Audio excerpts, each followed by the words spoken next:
Bien, médium, c'est fun. Mesdames et messieurs, cher public, comment allez-vous? Bienvenue dans ma vidéo. Nous sommes en direct aujourd'hui dans laquelle nous sommes en cet instant avec une photographie.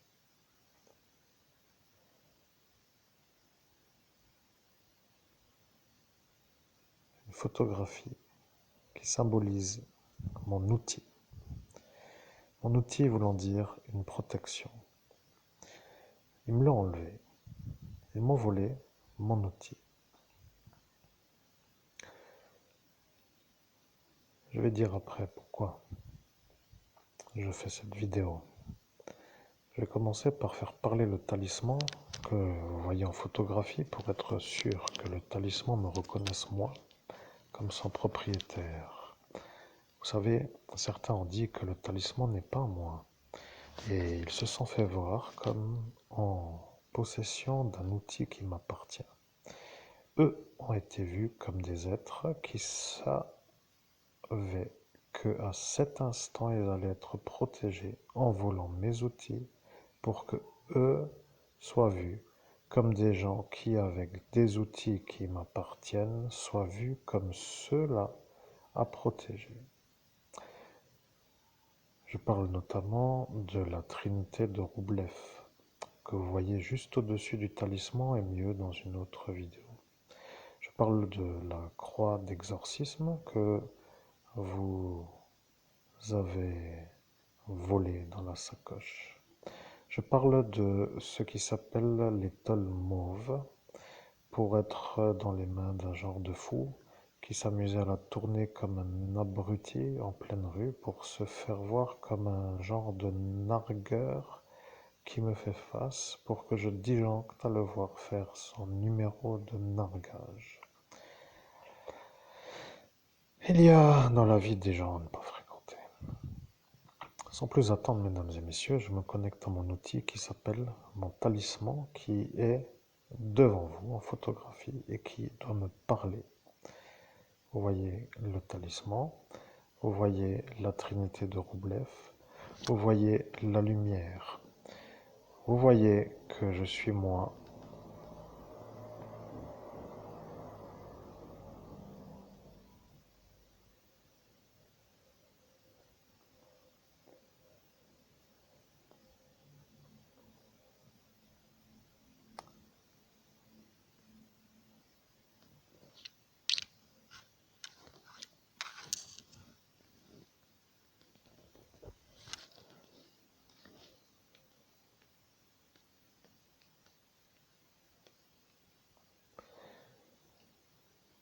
Bien, le talisman ne veut pas que je parle dans cette vidéo et ça est un peu pour que ceux qui savent que si le talisman qui doit parler dans cette vidéo me dit que je ne dois pas le faire parler dans cette vidéo dans laquelle j'avais prévu de le faire parler,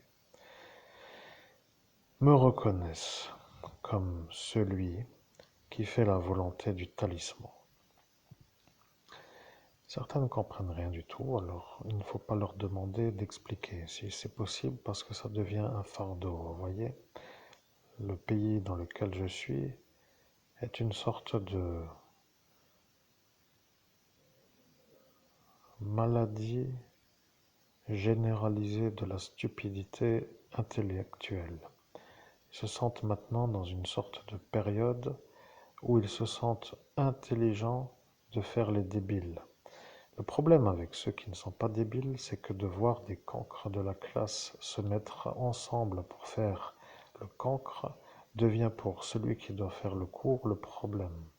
Il fut un temps où les cancres étaient placés dans le coin ou qu'ils allaient faire un tour pendant une dizaine de minutes pour se calmer, mais à cet instant, dans cette société, à cette époque où nous sommes, il semblerait que les cancres veuillent mettre les gens intelligents à la porte pour ne plus être vus comme des cancres.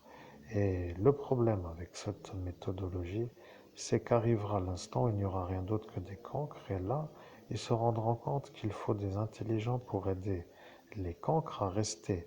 Parce que je vais vous dire qu'il n'y a pas encore tout débile dans le pays où nous sommes, mais ça devient un peu ça. Même si vous dites que ce n'est pas vrai, moi je le vois et je vois ça tous les jours avec des gens qui se font voir comme des genres de contents d'être idiots pour faire chier le monde entier.